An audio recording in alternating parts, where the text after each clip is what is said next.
कहानी की शुरुआत होती है इयन नाम के लड़के से जो एक बैंक में चेक लेकर कुछ पैसे निकालने गया। उसने कैशियर के बताए कागजों पर साइन किए और पैसे लेकर निकल गया, पर उसके जाते ही कैशियर की सिट्टी बिट्टी गुम हो गई क्योंकि उसने देखा कि वो चेक तो नकली था और उसमें लिखा था कि वो बैंक लूटने के लिए माफी चाहता है। फिर हम देखते हैं कि इससे कुछ दिन पहले इयन और उसके पिता विसेंटे एक दुकान में कुछ खरीदने गए। विसेंटे अंदर गया और इयन बाहर ही उसका इंतजार कर रहा था। इधर दुकान में विसेंटे ने कुछ शराब की बॉटल्स अपनी जैकेट में छुपा ली और इयन को इशारा कर दिया। तभी इयन ने बाहर से ही अपनी जादुई शक्तियों से ऐसा माया जाल बनाया जिससे दुकानदार को चोरी का पता ही नहीं चला। आखिरकार उनका प्लान कामयाब रहा और विसेंटे चुपचाप दुकान से बाहर आ गया। उसने इयन से कहा कि मैं गाड़ी लेने जा रहा हूँ, तब तक अपना ध्यान मत भटकने देना। और इयन ने भी माया जाल बनाए रखा, पर अचानक वहाँ कुछ लड़कियां आ गई जिससे इयन का ध्यान भटक गया और उसका ये जादू टूट गया।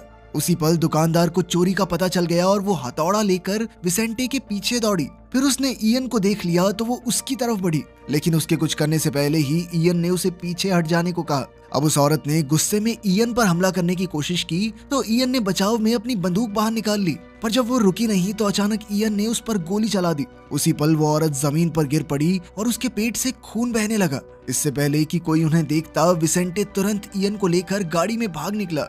उनके जाते ही एक पुलिस वाला वहां आया और उसने देखा कि वो औरत सड़क पर लेटकर दर्द में करहा रही थी, मगर सच तो ये था कि उसे गोली लगी ही नहीं थी, बल्कि बंदूक और खून भी इयन का बनाया एक दूसरा माया जाल था। खैर, इसके बावजूद उस औरत ने पुलिस को चोरी के जुर्म में विसेंटे का पीछा करने को कहा और जल्द ही पुलिस उनके पीछे पड़ गई। ये देखकर विसेंटे काफी गुस्से में था क्योंकि वो नहीं चाहता था कि उसकी गाड़ी ब्लैक लिस्ट हो जाए। इसलिए उसने इयन से कहा कि जल्दी से गाड़ी का हुलिया बदल दे।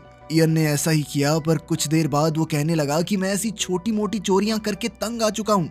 उसने पूछा कि वो अपनी शक्तियों की मदद से बैंक क्यों नहीं लूटते, जिस पर विसेंटे ने जवाब दिया कि इसमें पकड़े जाने का खतरा है। अगर किसी को भी उसकी शक्तियों का पता चल गया तो सरकार उसे बंदी बनाकर अपने फायदे के लिए इस्तेमाल करेगी। अब पुलिस तेजी से उनके करीब आ रही थी, इसलिए इयन ने एक और माया जाल बनाया जिसमें पुलिस को लगा कि जोरदार बर्फ पड़ रही है और अचानक उन्हें लगा कि उनकी गाड़ी पलट गई, पर सच तो ये था कि गाड़ी एकदम सही सलामत थी और उन्हें कुछ नहीं हुआ था। तभी हम देखते हैं कि एड्रियाना नाम की एक औरत ने एक सीसीटीवी फुटेज देखी जिसमें इयन अपनी शक्तियों का इस्तेमाल कर रहा था। इसे देखकर एड्रियाना ने चैन की सांस ली क्योंकि वो बरसों से उसे ढूंढ रही थी। खैर, अगली सुबह इयन ने एक डरावना सपना देखा जिसमें अर्ज़ला नाम की एक औरत चिल्ला रही थी और उसकी गोद में एक बच्चा था।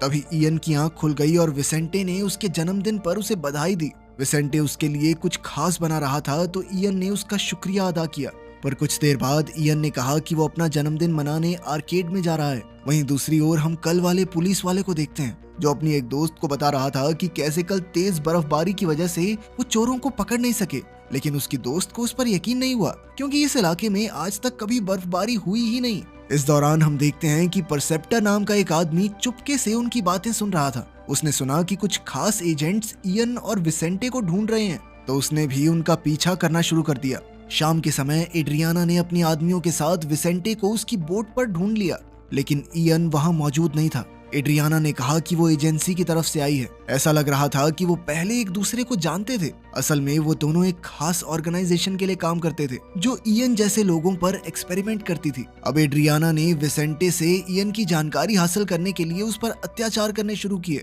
पर जल्द ही उसे खबर मिली कि इयन का पता लग गया है। इसके बाद एजेंसी के लोग इयन को अगवा करने पहुंच गए, पर वहां परसीवर पहले से मौजूद था। जब उसने एड्रियाना के आदमियों को देखा तो उसने उन पर हमला करके इयन को बचाने की कोशिश की। फिर उसने एड्रियाना को चेतावनी दी कि वो यहीं मौजूद है। एड्रियाना जानती थी कि परसीवर कितना ताकतवर है, इसलिए उसने अपने आदमियों को हर हाल में परसीवर को रोकने को कहा क्योंकि वो उसे इयन तक पहुंचने नहीं दे सकती थी।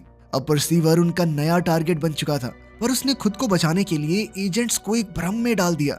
इधर इयन ने उसे देखा तो उसे एहसास हुआ कि उसकी तरह और भी लोग मौजूद हैं जो माया जाल बना सकते हैं। खैर, जल्द ही कई सारे एजेंट्स ने एक साथ परसीवर पर हमला बोलकर उसे पकड़ लिया और उसके सर पर लोहे का मास्क लगा दिया गया। तभी वहां एस्टर नाम की औरत और कुछ एजेंट्स आए जो इयन को पकड़कर एड्रियाना से मिलवाने ले गए। अब वो वैन में एड्रियाना के पास गए जहाँ विसेंटे पहले से बेहोश पड़ा था। तब इयन के कुछ कहने से पहले ही एड्रियाना ने इयन के सर पर लोहे का मास्क लगाया और उसका ब्लड सैंपल लेकर जांच के लिए लैब में भेज दिया। वहीं दूसरी ओर परसीवर ने उन सभी एजेंट्स की हड्डी पसली एक कर दी जिन्होंने उसे पकड़ा था। फिर उसने लोहे का मास्क उतारा और एड्रियाना की वैन को रोकने निकल पड़ा। पर तब तक काफी देर हो चुकी थी। कुछ समय बाद एड्रियाना ने इयन के सर से लोहे का मास्क उतारा और बताया कि वो एजेंसी के हेडक्वार्टर्स में है। इयन ने उससे पूछा कि आखिर वो चाहती क्या है, तो एड्रियाना ने उसे द अवेयरनेस नाम की एक ऑर्गेनाइजेशन के बारे में बताया। उसने बताया कि ये ऐसे लोगों की ऑर्गेनाइजेशन है जो अपनी शक्तियों से पूरी दुनिया को चलाते हैं। एड्रियाना ने बताया कि परसेप्टर इस ऑर्गेनाइजेशन का आखिरी मेंबर है और वो इयन को अपने साथ मिलाना चाहता है। अब एड्रियाना चाहती थी कि इयन उसे वो फॉर्मूला बताए जिससे उसे ये शक्तियां मिली हैं। असल में इसके जरिए वो परसेप्टर को मारने का तरीका ढूंढना चाहती थी। तब इयन को एहसास हुआ कि यहाँ उस पर चूहों की तरह सिर्फ एक्सपेरिमेंट्स किए जाएंगे, तो उसने कहा कि वो अपने पिता के साथ यहाँ से जाना चाहता है। पर एड्रियाना ने कहा कि अपने पिता को देखना चाहते हो तो जैसा मैं कहती हूँ वैसा करो। एड्रियाना ने उसे एक खास तरह का माया जाल बनाने को कहा। इयन ने वैसा ही किया, पर एड्रियाना कहने लगी कि काम पूरा नहीं हुआ है। इस पर इयन कहने लगा कि जब तक मैं अपने बाप को नहीं देख लेता, इससे ज्यादा कुछ नहीं करने वाला मैं तुम्हारे लिए। आखिरकार एड्रियाना इयन को विसेंटे के पास ले गई और तब इयन को एहसास हुआ कि एड्रियाना और विसेंटे तो पहले से एक दूसरे को जानते थे। इयन ने उनसे पूछा कि वो कैसे मिले, जिस पर एड्रियाना ने कहा कि उसे खुद पता चल जाएगा। एड्रियाना ने इयन से कहा कि वो विसेंटे के दिमाग में घुसकर उसकी यादों से सच का पता लगा सकता है। ये सुनकर विसेंटे ने इयन को ऐसा करने से सख्त मना कर दिया, मगर इयन ने उसकी बात नहीं सुनी। तब एड्रियाना ने इयन को अर्ज़ला की तस्वीर दिखाई और उसे विसेंटे के दिमाग में जाकर देखने को कहा कि अर्ज़ला कौन है। विसेंटे ने उसे बहुत बार रोका, लेकिन इयन फिर भी उसकी यादों में गया, जहां उसे पता चला कि विसेंटे एड्रियाना के साथ कई साल पहले काम करता था। और एक दिन विसेंटे ने अर्ज़ला नाम की उस औरत के बच्चे को चुरा लिया और वहां से भाग निकला। तभी अचानक इयन उसकी यादों से बाहर आ गया और एड्रियाना ने उससे पूछा कि उसने क्या देखा। इयन ने उसे उस बच्चे के बारे में बताया जो विसेंटे ने चुराया था। तब जाकर इयन को एहसास हुआ कि वो बच्चा कोई और नहीं बल्कि वो खुद है, यानी विसेंटे उसका असली बाप नहीं है और वो औरत अर्ज़ला जो उसके सपने में आई थी वो ही उसकी माँ है। इस पर एड्रियाना कहने लगी कि हो सकता है तुम्हारी माँ अब भी जिंदा हो और मैं तुम्हें उसे ढूंढने में मदद कर सकती हूँ। खैर, फिर वो इयन का ब्लड एनालिसिस देखने के लिए कमरे से बाहर चली गई। इसके बाद वो अपने बॉस से मिली और उसे बताया कि इयन की रिपोर्ट्स ठीक नहीं आई हैं। असल में उन्हें इयन के खून में उसकी शक्तियों का कोई फॉर्मूला नहीं मिला। उसकी ब्लड रिपोर्ट बिल्कुल एक आम इंसान जैसी थी। उसके बॉस को भी ये बात कुछ समझ सी नहीं आई। तो एड्रियाना ने कहा कि इसका सिर्फ एक ही मतलब है कि इयन को ये शक्तियां अपने माँ बाप से मिली हैं और वो इनके साथ ही पैदा हुआ था।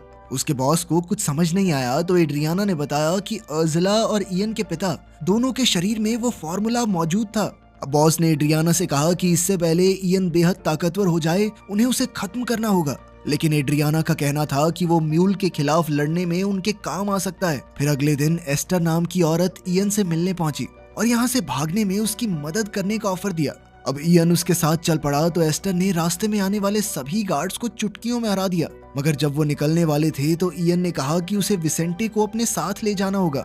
इसी दौरान परसेप्टर भी बिल्डिंग में घुस आया और जब एड्रियाना ने देखा कि इयन अपने कमरे में नहीं है तो उसने एजेंट्स को तुरंत उसके पीछे भेज दिया। मगर रास्ते में ही परसेप्टर ने सभी एजेंट्स को मौत के घाट उतार दिया। उधर इयन एस्टर और विसेंटे के साथ गाड़ी में भाग निकला, लेकिन परसेप्टर ने उनकी गाड़ी के टायर पंचर कर दिए थे। बदकिस्मती से इसी वजह से उनका एक्सीडेंट हो गया। पर इससे पहले कि परसेप्टर वहां पहुंचता, इयन ने एक माया जाल बनाया जिससे उनकी गाड़ी गायब हो गई। आखिरकार उनका प्लान कामयाब रहा क्योंकि परसेप्टर कुछ ही समय में वहां से चला गया।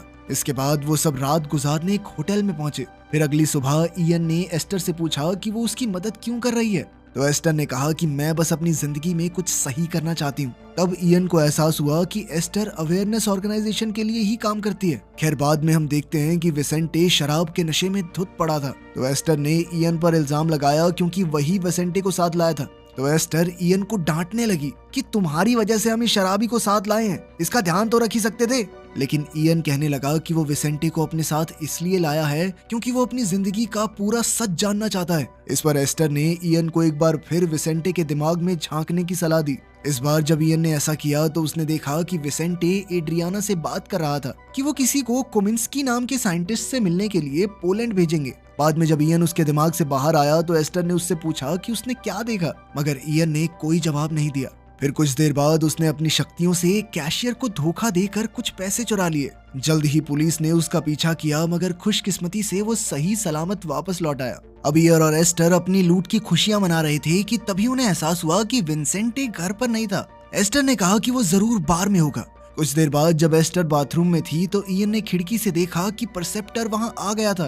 अब उसने तुरंत ऐसा मायाजाल बनाया जिससे पूरा कमरा खाली लगे। इसके बाद जब परसेप्टर अंदर आया तो उसे कोई दिखाई नहीं दिया, पर जैसे ही उसने शीशे से कपड़ा हटाया तो सच सामने आ गया, क्योंकि शीशे पर जादू नहीं चलता था। अब इयन ने उस पर हमला कर दिया और उन दोनों में लड़ाई छिड़ गई। इसी दौरान परसेप्टर ने उसे समझाने की कोशिश की कि वो दोनों एक ही साइड पर हैं, लेकिन इयन कुछ सुनने को तैयार ही नहीं था।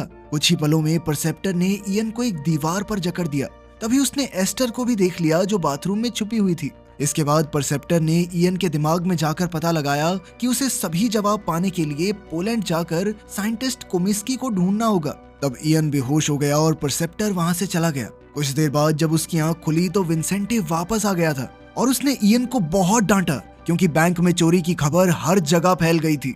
मगर अब इयन को उसकी किसी बात से फर्क नहीं पड़ता था। उसने विंसेंटे से कहा कि मुझे बेटा बुलाने की कोई जरूरत नहीं है। ये सुनकर विंसेंटे को काफी गहरा सदमा लगा और उसने कहा कि मैंने जो कुछ भी किया तुम्हारे लिए किया था। लेकिन इयन ने उसकी बात नहीं सुनी और कहने लगा कि कामिंस्की को ढूंढने पोलैंड जा रहा हूं मैं। विंसेंटे ने उसे ऐसा करने से रोका, क्योंकि पूरा सच जानने से उसे बहुत तकलीफ होगी। लेकिन फिर भी इयन ने उसे छोड़कर एस्टर के साथ पोलैंड जाने का फैसला किया। उधर एड्रियाना के एजेंट्स ने उसे खबर दी कि इयन ने पोलैंड की टिकट्स खरीदी हैं। एड्रियाना को एहसास हुआ कि ऐसे तो इयन को सब सच पता चल जाएगा, इसलिए उसने अपने एजेंट्स को पोलैंड में इयन का इंतजार करने को कहा। मगर बदकिस्मती से परसेप्टर पहले ही पोलैंड पहुंच चुका था और उसने एजेंट्स का पूरी तरह सफाया कर दिया। फिर इयन और एस्टर पोलैंड में कामिंस्की के घर पहुंचे, मगर वहां कोई भी नहीं था। कुछ ही देर में इयन ने एक कमरा देखा जो बिल्कुल वैसा ही था जैसा उसके सपनों में दिखाई देता था। कुछ देर वहां घूमने पर उसे एक नकली दीवार मिली, जिसे तोड़ने पर वो एक खुफिया कमरे में पहुंचे जहां अर्जुला ने अपनी डायरियां छुपाई थी, जिन्हें पढ़ने के बाद ये खुलासा हुआ कि अर्जुला के पिता डॉक्टर किमिंस्की ही हैं। उधर एड्रियाना फिर से विंसेंटे से मिली और उससे पूछा कि अब वो इयन के साथ क्यों नहीं है। विंसेंटे ने कहा कि इयन अकेला जाना चाहता था तो उसे जाने दिया मैंने। तुम पागल हो क्या? इयन के ऊपर कितना खतरा मंडरा रहा है पता भी है तुम्हें? वो परसेप्टर कभी भी उसे मार सकता है। ये सुनकर इयन को एहसास हुआ कि उसे अपने पिता होने का फर्ज निभाना चाहिए।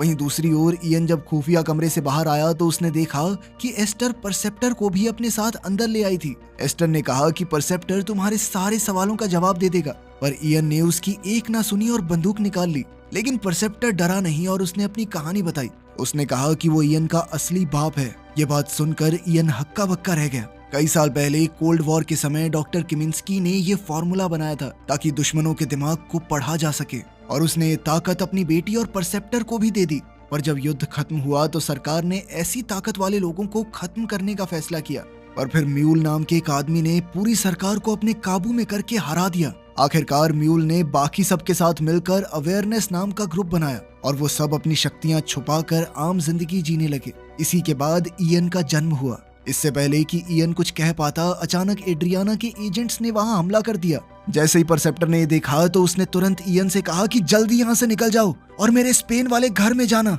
वहाँ तुम्हें सभी सवालों के जवाब मिल जाएंगे। इयन कहने लगा कि मुझे घर का पता तो मालूम ही नहीं है, लेकिन एस्टर को एड्रेस पता था। इसके बाद परसेप्टर ने डट कर एजेंट्स का सामना किया और उधर इयन एस्टर के साथ भाग निकला।